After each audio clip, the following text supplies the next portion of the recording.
I have a thing, a speech that I say at the beginning of every class that I teach, which is, we're not going to do warm-ups. And everybody's like, great, yeah, cool. But the flip side of that coin is,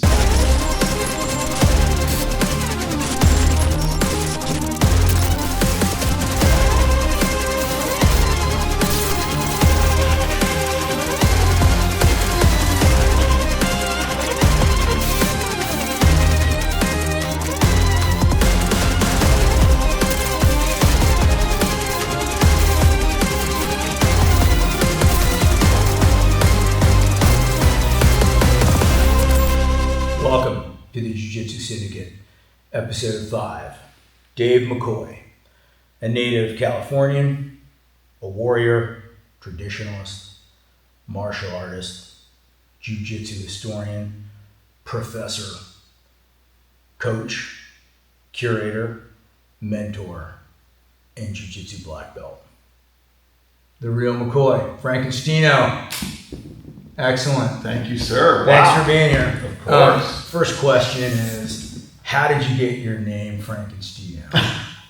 That I've got to give a shout out to Kyle Pascucci. He'll probably deny that he was part of the invention of that name, but it all started out with a deep admiration for Draculino. And if there's a Draculino, there's got to be a Frankenstino. If there's a little Dracula, there's got to be a Frankenstein. And I fit the bill. I'm tall, I'm slow, I'm ugly. So it just came about that way. And that name stuck.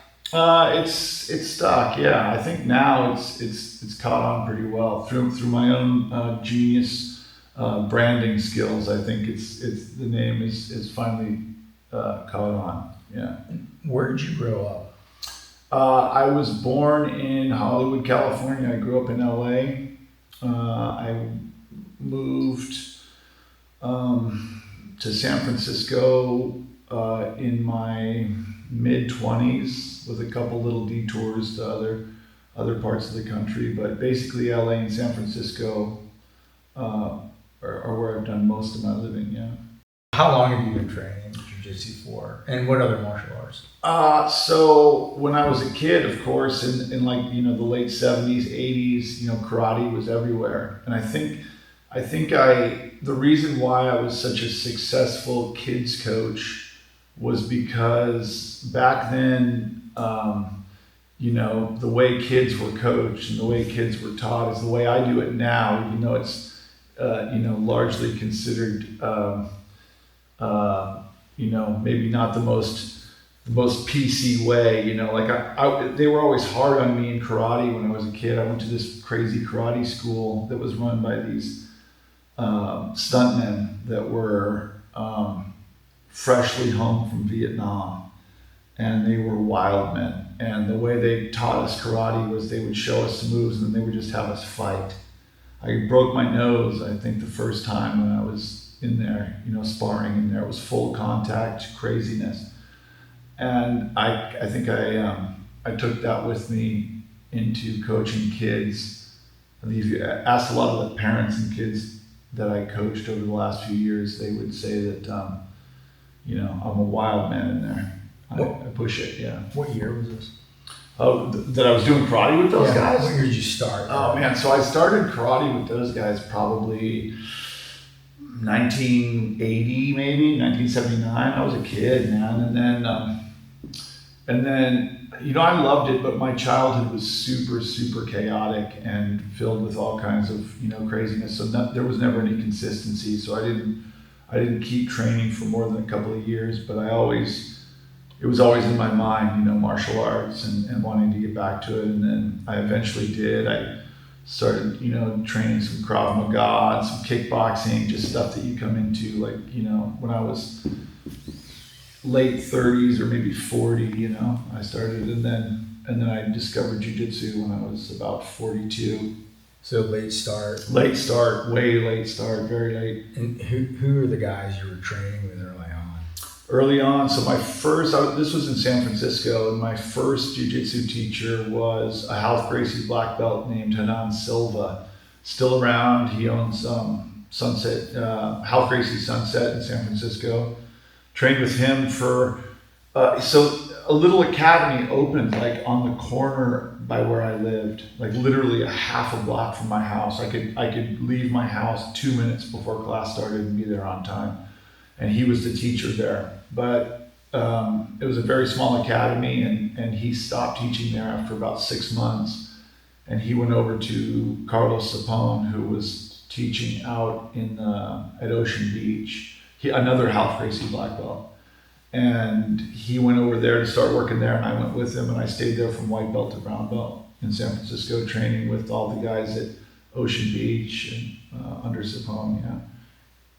So who gave you your black belt? I got my black belt, so I moved back to Los Angeles when I was a brown belt, and I started training at Subconscious Brazilian Jiu-Jitsu in North Hollywood. That's owned by Brent Berniston. He's a John Jack Machado black belt.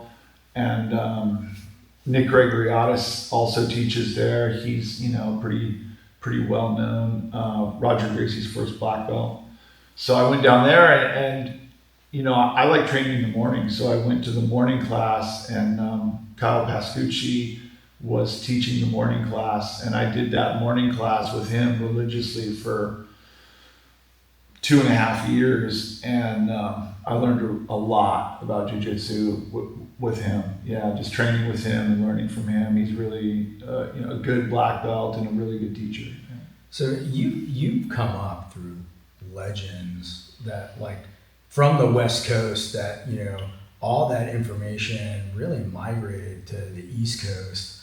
Because back in the day, a lot of the great guys were from West Coast or San Diego, LA, San Francisco, right? Yeah, California was definitely very early to jiu-jitsu, and I think the reason for that is because if you're from Brazil, California is a logical choice. The weather's good, there's the ocean, surfing, so that's not to say that jiu-jitsu didn't get some really good stuff on the East Coast too, because Henzo's on the East Coast and Marcelo's on the East Coast. So, but California, definitely is a very strong epicenter of jiu-jitsu for sure.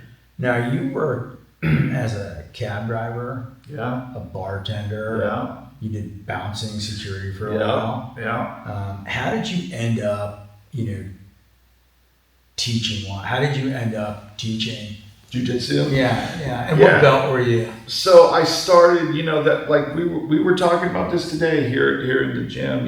We when I was a purple belt, it wasn't a choice. That's just that's how it worked in those days. If you were, I say those days like it was so long ago. It's in jiu-jitsu time, 10 years is a long time, or even 5 years, but I've seen jiu-jitsu change a lot. But part of the path from white belt to black belt, especially like when you get purple and brown and you're on your way to black, like at that point, it's pretty well established that you're in it, you're not leaving.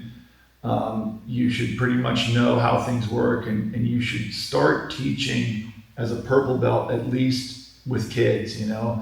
I think, like we were saying earlier, being a black belt isn't necessarily like you're the guy.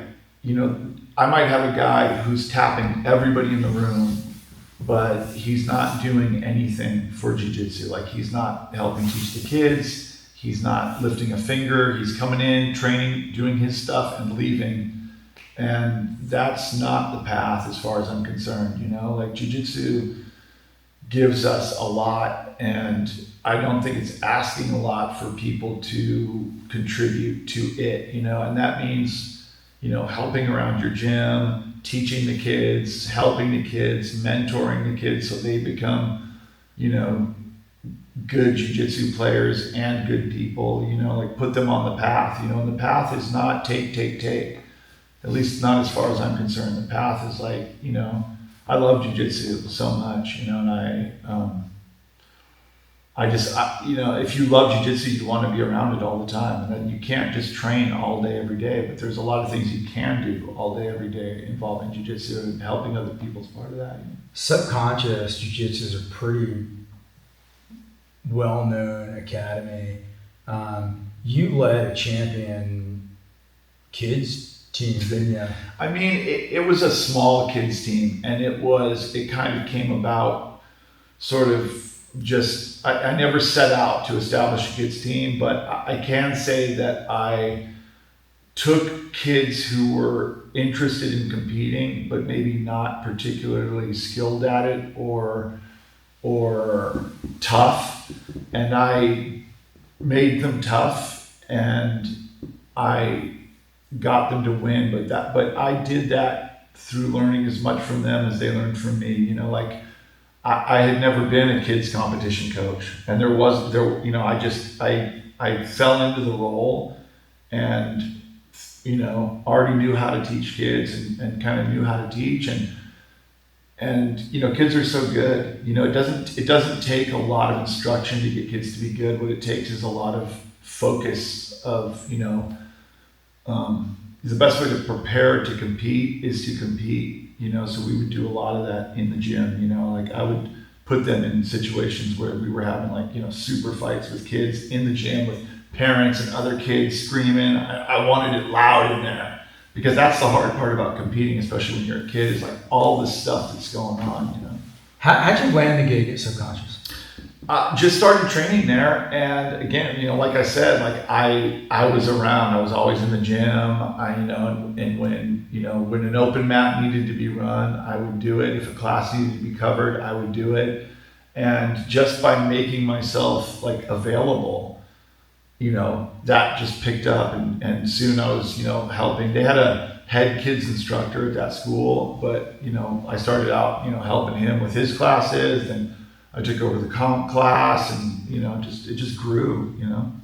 And you recently left Subconscious, and you're basically the MC and curator of Grapplers Retreat. Grapplers Retreat. Tell me about your experience with Grapplers Retreat, how you got this gig, and first, how did you meet Alex?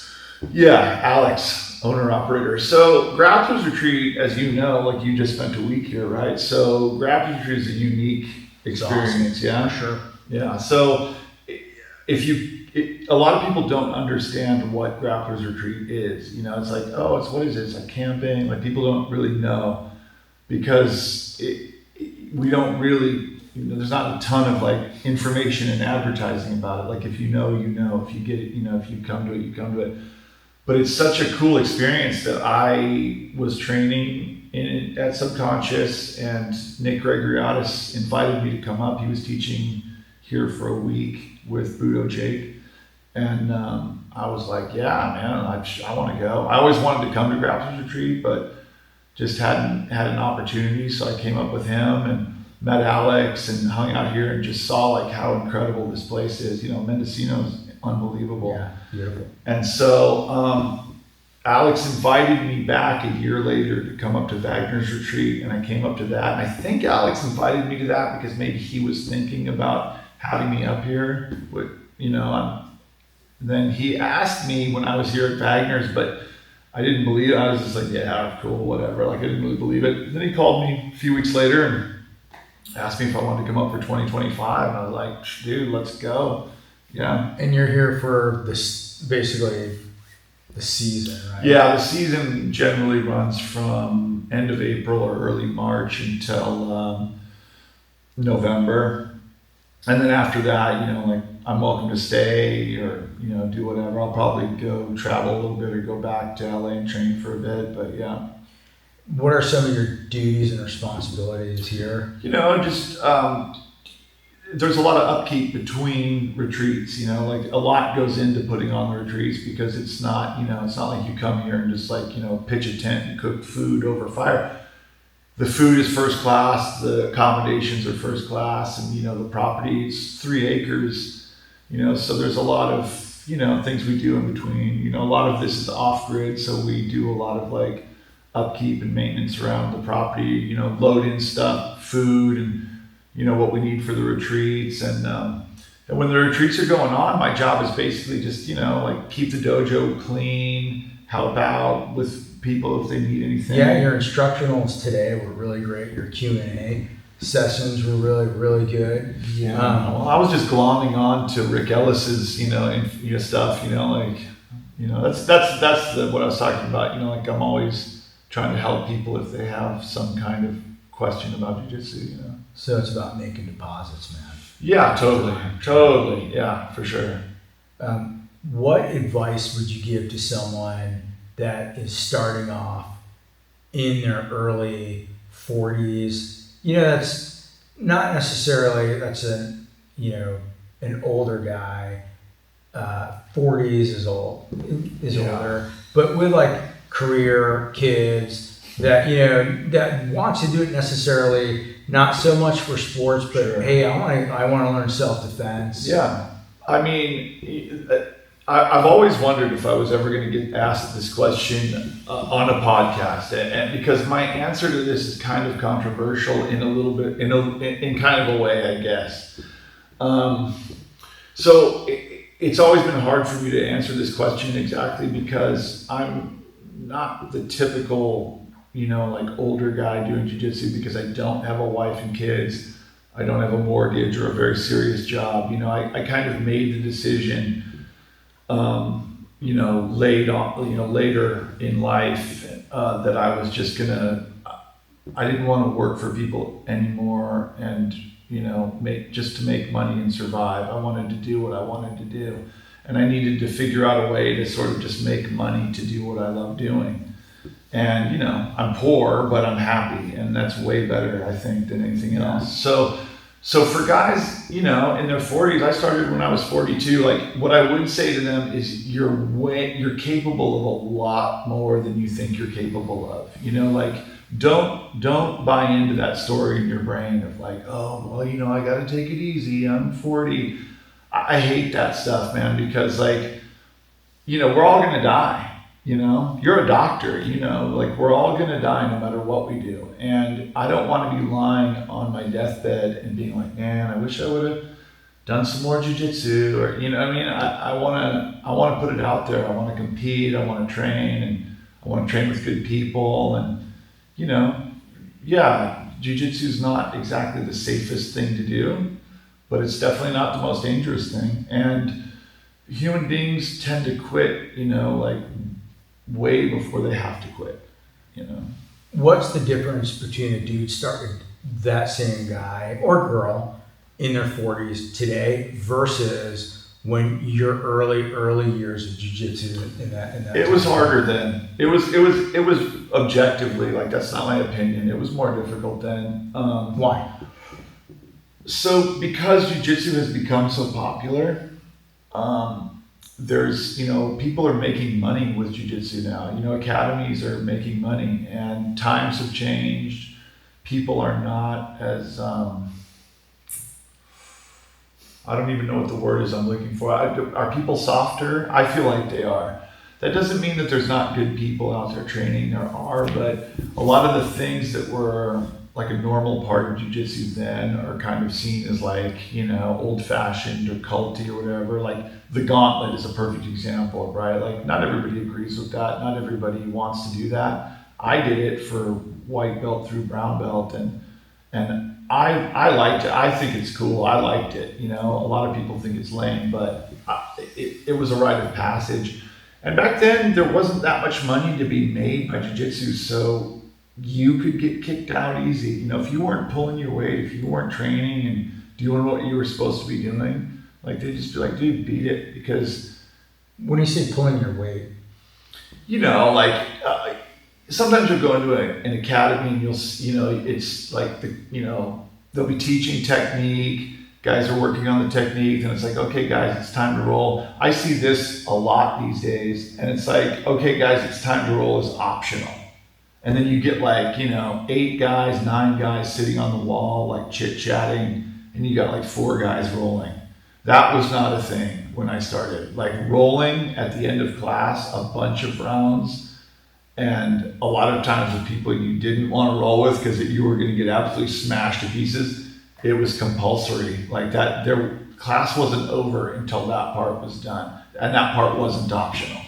And, you know, when I was 42, I didn't look 42. I looked young for my age. So nobody ever thought, oh, I better take it easy on this guy. Like, they threw it on me, for sure. For sure. Tell me the story, or tell us the story of the guy that had an obvious handicap, that Kurt Osiander.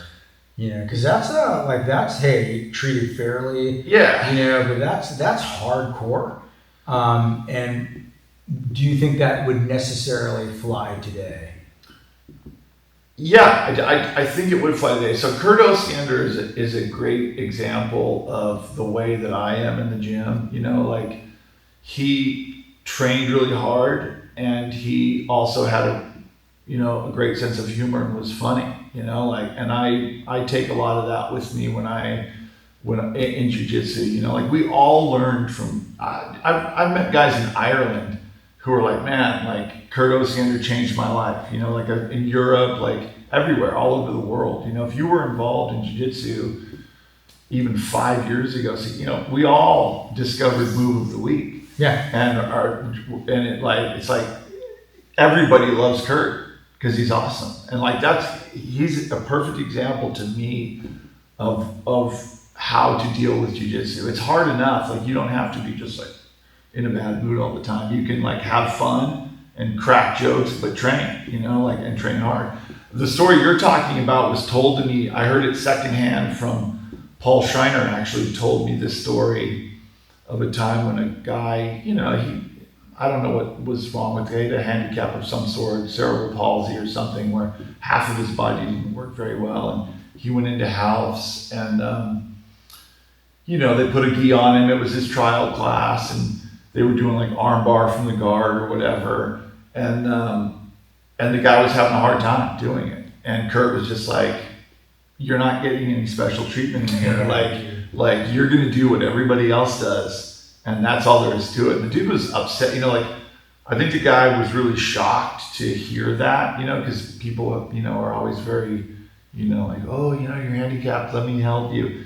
And that's not how he got treated, but he immediately signed up, bought 2 gis, and stayed for years, you know, because I think that's the thing about jiu-jitsu that's cool, right? Is like, all the bullshit goes out the window. You know, like, I don't care if you're a doctor and I'm a criminal and you're a cop and you're a whatever. Like, nobody that in the gym, like, everybody's just here to train and make each other better. So, like, I have so many friends because of jiu-jitsu that I would never be friends with these people otherwise. You know, I would have probably never met them, you know? And I think that was kind of what Kurt was conveying in that story. It was like, you know, we're all doing this thing here, and this thing is hard, and we're all going to do it. And that means you, and it means me, and it means everybody else. But how good does that feel? You know, when I would teach classes in rooms where half the guys wanted to sit on the wall, I wouldn't let them sit on the wall. Like, I have a speech that I say at the beginning of every class that I teach, which is, we're not going to do warm-ups. And everybody's like, great, yeah, cool. But the flip side of that coin is, we're all rolling at the end. So I'm not going to waste your time running and doing forward rolls and jumping jacks, because you can do that by yourself. We're going to get right into jiu-jitsu. We're going to work on this technique, and then we're all training. And that's everybody. And you're not sitting out. If you want to sit out, you have to be over 55 with a quadruple hernia. And even that doesn't count, because I trained every day with a quadruple hernia for a year. So, like, you're training at the end. I'm out here with 2 broken ribs, man. Yeah, so there you go. Yeah, you came out here. When I met you at the beginning of the week, you were like, man, oh, my ribs, like this, I don't know. And I was like, dude, gotta be done. And you did it. First one in the gym, last one out of the gym. I'm like, that's what I'm talking about, dude. Now, you've been training jiu-jitsu for, in totality, how many years ago? About 15. 15. Yeah. What were some of out of that 15 years, what were some of your biggest struggles? Man, so many, like. Well, the one that you persevered the most. Like we all have struggles, but there's that one struggle like, man, I had this going on. Yeah. I had to stop for a few years. Yeah. I had, so, you know, man, jiu-jitsu is a marathon. It's not a sprint, you know, like that, like jiu-jitsu is your whole life. So people are going to come into it, and like sometimes you've got to drop out of it for whatever, medical reasons, you moved, like things happen in life to us. What was yours? I had a few, man. Like I had, you know, like at one point when I was a brown belt, I went to Ireland for a little while. I came back. The school where I was training was closed. I didn't really have a place to train, and I was living in San Francisco, and I needed money, so I was working like all the time, and I just sort of got pulled away from jiu-jitsu involuntarily. In retrospect, I don't regret that, because that's what helped me make the decision. You know, when I got back to training, that helped me see, like, you know, you can get pulled out for whatever reason. And sometimes getting back isn't easy. But when I got back, I was like, I'm not getting pulled out again. Like, this is my life, and this is what I'm doing until I'm dead, and that's it. So I've had those struggles. I've had, you know, my knees are jacked up. I've had torn meniscus in my right knee, which is now osteoarthritis. I've had that for years. My left knee's jacked. You know, jiu-jitsu is not gentle. It's not easy on you. So, you know, I've had all the stuff that everybody goes through. Everybody goes through this. You know, if you're going to be involved in jiu-jitsu for over 10 years, you're going to run up against all kinds of stuff, man. A word from our sponsor, Kitaro Belt Company, Kitaro Martial Arts. My code is BINSTOCK10. These guys are awesome. Products made in America. Quality products that last, especially their BJJ belts. Check them out, Kitaro.com. Use BINSTOCK10. You'll get 10% off your first order. I ask this to every one of my guests on my podcast. If you had to quit at any belt, like if you just said, if you had that mindset, well, you know, I'll try it for a while. You know, I don't know if I necessarily want to make it to black belt, which I think is ludicrous. I think if you're, you know, going to do something for a vast amount of time, why not go? Why not stay in it long enough? Because eventually you get your black belt. But if you had to quit or you had to stop, what belt level would you stop? Some say a purple belt, because you know enough now where, look, you could teach, you know a good amount of fundamentals and advanced fundamentals that, you know, can take you to you know, against an untrained dude or a semi-trained guy. You can deconstruct whatever you know they're trying to get you with. But what belt for you would be like, okay, man, if you reach this belt level, I think you have enough where if you're going to quit, that's where I quit. Coral belt. Not kidding. Yeah, that I can't even answer that question, because even when I was taken out of jiu-jitsu for a while through work and COVID happened and all this other stuff, like I always knew in my mind, like that journey's not over. It was just on pause for a minute. But I can't even form words, because the concept of quitting jiu-jitsu is completely alien to me. So yeah. Coral belt, because I would be so old at that point that I could accept the fact that I quit, but there is no quitting. You cannot quit. So if you're going to quit at white belt. Just quit at white belt, because why go through what you have to go through in jiu-jitsu just to quit later? And to quote Kurt Osiander, if I may, if you make it to purple belt and you quit, that's a huge waste. What a waste, because you're so close to black belt at that point. Like you're so close, and by that time you've got the bug. You ain't quitting. Yeah. If you get to purple, you ain't quitting. I agree. Yeah. It's a question I ask all my guests. Yeah. Not an option. Not an option. Yeah, I choose D, not an option. Ladies and gentlemen, a true traditionalist. Let's talk about, you know, legends of jiu-jitsu. It's funny, we were watching some old matches. Yeah, I love it. I love it. I mean, Marcelo Garcia, Love it. Sapone. We didn't see any of his matches, but he was a legend in the day. Yeah, for sure. Yeah, legendary competitor. Who out of, all the guys that you train with that are well known today has been the guy that, oh yeah, man, I'm that way because of him, or is it multiple, or her, or because weren't you taught by a female? No, for a while. No. Black belt, female. Oh, so the very first jiu-jitsu class I ever went to was taught by a female, Lana Stefanik. Yeah, she was a world champion. Yeah. Yeah, but it was like one class. Yeah. Like that was my very first ever, it was no-gi too. And I was like, completely like out of my element and lost, but I was like, this is a weird thing. I didn't immediately start jiu-jitsu right after that, but soon after that I started it. But I was like, man, what a weird martial art. Like it never came naturally to me. Still doesn't come easy to me. I have to try extra hard to be anything. I'm not even that good in my opinion. I have to try really hard. But who are some of the guys? Some of the guys that I attribute to Yeah. me being me? Yeah. Oh man. Well, Kyle Pascucci, again, his name keeps coming up for sure. Bruno O'Hara, he's like a 3-stripe black belt in LA. He was very particular about who he trains with. But I would go and train with him. I learned a lot training with both of those guys. And before I moved up here, I was training with Paul Schreiner in his gym in LA, Frogtown, which is an amazing academy. And he is. Where's he at? It's in a part of LA called Frogtown. That's why it's called Frogtown Jiu-Jitsu. Yeah.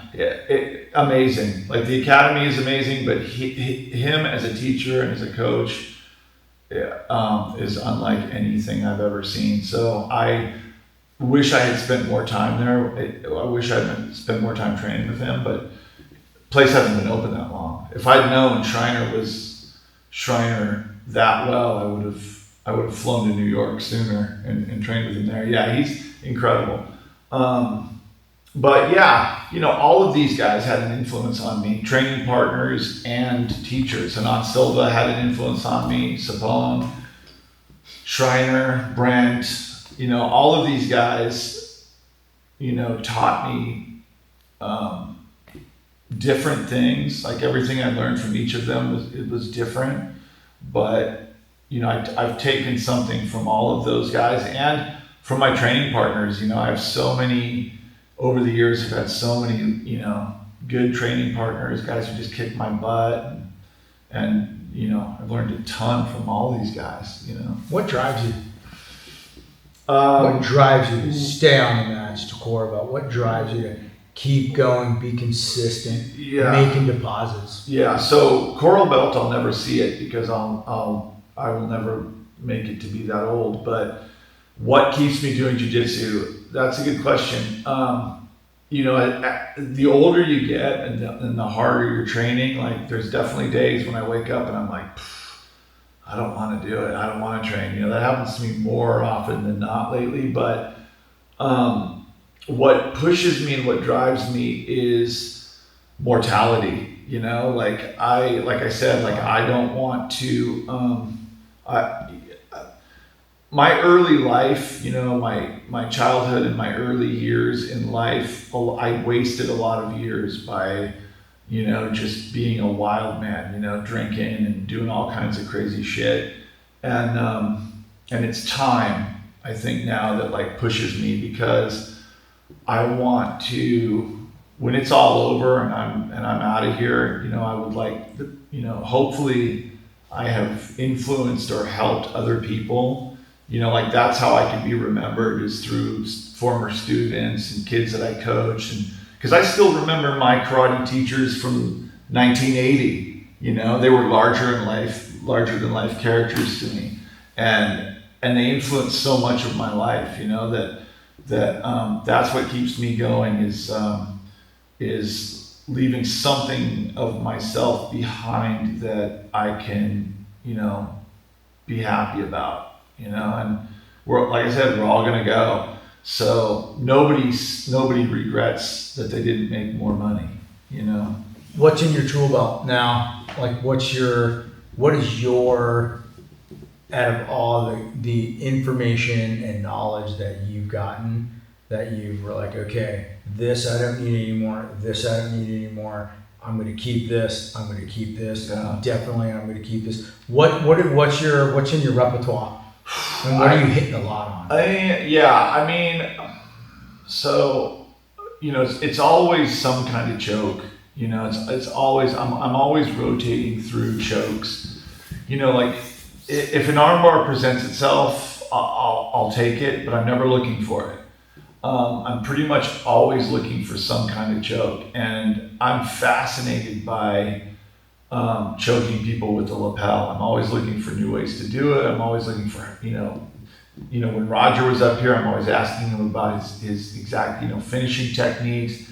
I believe that choking people with a gi is absolutely an art form. Like, it's like painting the Mona Lisa. It's that. For sure. And, to be good at it and to just be able to, like, a lot of times now I'll get my hand in the collar, my initial choking hand, and when that hand's in, I'll be like, I got it. Like, I haven't even got my second hand yet, but I'll get that first one set, and I got that bone right against the neck there, that radius or ulnar or whatever that is.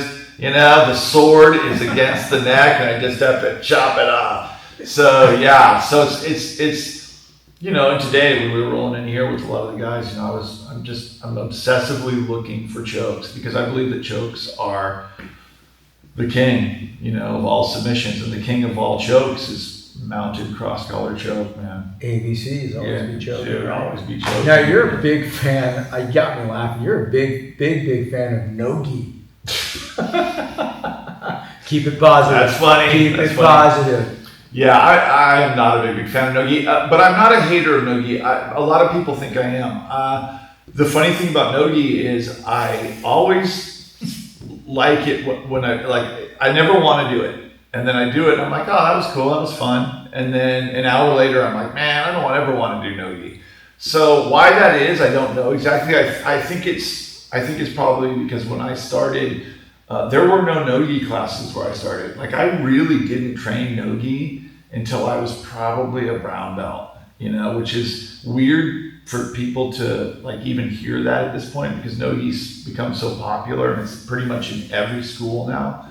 But we didn't really do no-gi much. I trained a lot in the gi, and I just like it so much more. I've had people tell me I'm actually better no-gi, but I don't think that's true. I don't train it much. And I think I know the answer to this question. Would you train gi first, then no-gi? Or what would you train? If I would tell somebody where to start? Yeah. Gi, 100% gi. Yeah, 100% Can you repeat that? Gi, 100%. 100%. 100% gi. Always start in the gi. It's more technical. That's you realize I'm going to get a lot of haters because. Yeah, of course. I get tons of haters because I'm not saying don't do no gi, but if you look right now at who's at the top of jiu-jitsu competitively, even in ADCC, guys who train gi and no gi are at the top. Look at Tynan. He trains more gi than he does no gi. Look at Mika, gi. Look at Diego Pato, gi. All of these super Wardzinski, Rotolo brothers. All of these people train in the gi. And there's this little group of people B Team and New Wave, and they don't train in the gi ever. But some of those guys have lost to gi guys, So you should train in the gi. If you had to make a dream matchup of people from past to present and in their prime, who would you have who would be your matchup? Oh my God. I mean, we're talking about, Bushesha, early 2000s. Yeah. So you could do anything? Yeah, you could do anything. Oh, and I wanted to mix and match. Yeah, mix and match, man. What's Frankentino's picks? I know the answer to this, but I'm on the spot right now, so I'm probably going to blank it out. It's funny too because I saw I saw, there's so much jiu-jitsu that you can go back and look at and see, like, during that golden age of jiu-jitsu, which is, in my opinion, like 2000, 2002 to like 2012, like right in there, like man, the people who were competing and the legends on the scene at that time, there were so many good ones, and there's so many fights you can go back and see. I don't think I'm missing anything that I really need to see like that. Yeah, I don't know, man. I don't know. I'm gonna have to get back to you on that. If I could have any two, it's tough. Yeah, because pretty much everybody who I want to see, they fought each other. For the most part, I think. For you, what's a good one for you? That a memorable match that you're like, you need to watch this match. So anything with Teddy, because he was, back in the early 2000s, when Teddy blonde, when Teddy had blonde hair, any of his matches are just incredible. A lot of Marcelo's matches, a lot of Roger's matches. I've watched, how many times have I watched Roger versus Jacare World's Final, where Roger broke Jacare's arm and Jacare wound up winning on points. It's like, just that whole match is just so crazy and so like electric of like what was happening in that room, in the tennis club. Like everybody's going crazy. It was such a different time, like the crowds were getting in fights over, checkmat guys are fighting against, whoever this team, GB guys, this is like, It was just so raw, and gritty. I feel like a lot of that is kind of missing from jiu-jitsu now. So that gets me to my next point. I mean, if you look at those matches in the years, the early 2000s to today, a lot of those techniques and moves apply totally today. And I believe that drilling and repetition will win the day. Ecological jiu-jitsu is good. I think as jiu-jitsu evolves, so does the education, of jiu-jitsu. Yeah. What are your thoughts on the old, I'm not going to call it old school, but what are your thoughts on drill this 50 times, you'll be okay. Drill it 1,000 times, you'll be excellent, versus putting two guys in a situational awareness, a situational position and saying, okay, escape this. Yeah. I believe what Roger believes on that. I agree with Roger Gracie's opinion about that, which is, static drilling, when your partner's like laying there and you're just drilling the moves repetitively back and forth. We've seen a lot of people have really good results from that. I'm not against doing that, like just kind of putting a move into your muscle memory. But I think it's kind of been established at this point that the faster way and the better way is, Roger says, if your opponent is not resisting you, then you're not really learning, because jiu-jitsu, the other guy's always trying to stop you. So, if your opponent is not giving you resistance, I say opponent, training partner is a better term, then you're not really learning as fast, I don't think, because in jiu-jitsu, everybody's trying to stop you. Everybody, you're never rolling with a guy and he's just letting you do stuff. So I think that situational sparring should be the majority of how your training goes. Like drilling moves, sure, but situational sparring and sparring, because we never want to work on what we're bad at. So you get forced to do that through situational rounds, and people say ecological jiu-jitsu.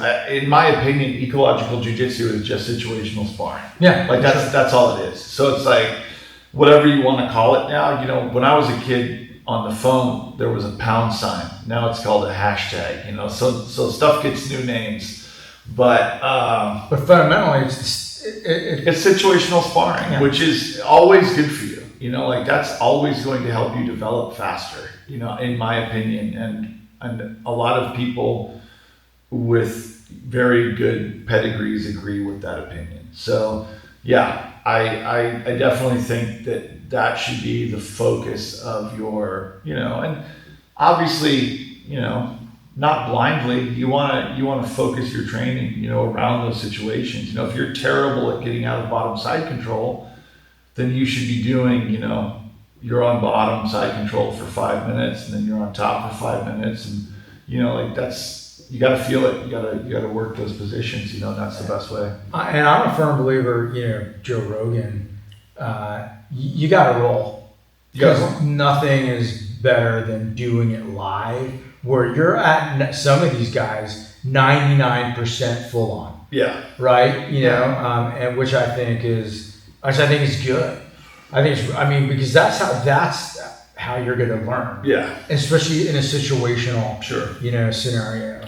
Yeah, I mean, you got to feel it. You know, jiu-jitsu's all feel. It's not talk. You know, like the way you communicate through jiu-jitsu is all by touch. You know, it's not even about sight.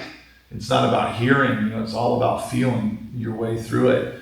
So you have to be in a place where you can feel that, and you have to feel what the other person is doing to know what you should do. You know, so yeah, situational sparring, super important, and rolling. You know, like I feel like with the popularity of jiu-jitsu, rolling is soon going to become kind of optional. And the reason for that is because it's easy to come to jiu-jitsu and learn the technique and sort of work on it with your friend and then be done. You know, like you have to really be committed to something to like roll rounds, especially early on in your jiu-jitsu journey where you're just getting smashed, you know, like that, you know, you talked about it to me the other day, the blue belt blues. Real. Totally real, man. Yeah, real. Blue belt blues is legit, like a thing, man. It's real, dude. Yeah. Shout out to Greg who walked me off the edge multiple times. Yeah, blue belt blues, it's real, man.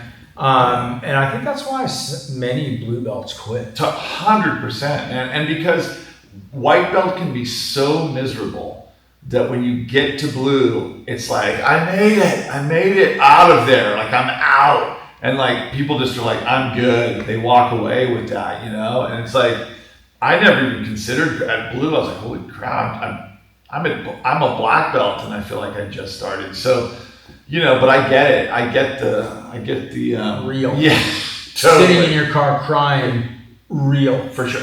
With the windows rolled down, radio off. Dude, I can still remember my worst day ever at jiu-jitsu and taking the bus home and just being like, man, oh my God, I can't ever go back. You know, like, it's totally real, dude. Totally real. You know, we stand on the shoulders of giants and that's how we get better. I really consider you a giant. You know, you're, you know, just from following you on Instagram, you know, I think you're an amazing figure out here, and you're someone that is easily approachable. You're someone that's willing to train, to teach, and that says something about your character and integrity. You know, and for me, I think if you don't have character and integrity, that makes your reputation, and your reputation is everything. You're out of every guy here, you know, your reputation is well respected. You're a well respected guy. Tell us what you got going on right now. Just, you know, training and working Grapplers retreat. I do definitely want to do some more competing, and you know, the stuff I say on Instagram, you know, like my little, you know, Frankentstino BJJ plug. That's where we can find it. Yeah, sure. The stuff that I say on there resonates with people a lot of times because, you know, I've been written off as being kind of crazy, but, you know, like jiu-jitsu is a hard thing. And I think people on some level it feels good to do a hard thing. You know, when I would teach those classes where guys wanted to sit on the wall and I would make them train, everybody afterwards was always like, yeah, I pumped up. Like today when we were all training here, when we were done, everybody was high. Yeah, man. Like you're high, man. After you get done like a hard rounds training, you are high. Like Babar high. So, for real, dude. So I feel like, you know, there's some part of people that they want to be pushed. They want to be, you know, shown that like, hey man, like it doesn't matter how old you are, like let's go and do this and you will be better for it in the end, you know. So how can I or your listeners, what can we do to support you in your goals right now, man? Keep training jiu-jitsu. Come visit us at Grapplers Retreat, you know, grapplersretreat.com. Check it out. You definitely won't regret it. It's a great experience. And yeah, man, like I don't need anything. I got mats right here. I got friends right here. I got training partners. That's all I need. I don't need anything else, you know. And whose birthday is it today? Shout out Barrett Yoshida. Happy birthday! 50 years old. I love Barrett Yoshida. Love Shout him. out. Yes, an idol of mine for sure. Shout out Professor Yoshida. Yes, sir. FrankenstIno BJJ. Thanks for coming on the cast. Thank you very much. Look forward to having you in Georgia. I can't wait. All right, brother. Good. Thank you. Thank you very much. Special shout out to Grapplers Retreat. You can find them at grapplersretreat.com. It is a week seminar hosted by legends. I just finished the Rick Ellis seminar in the beautiful hidden gem of Northern California, right on the coast of Mendocino. It's a great place.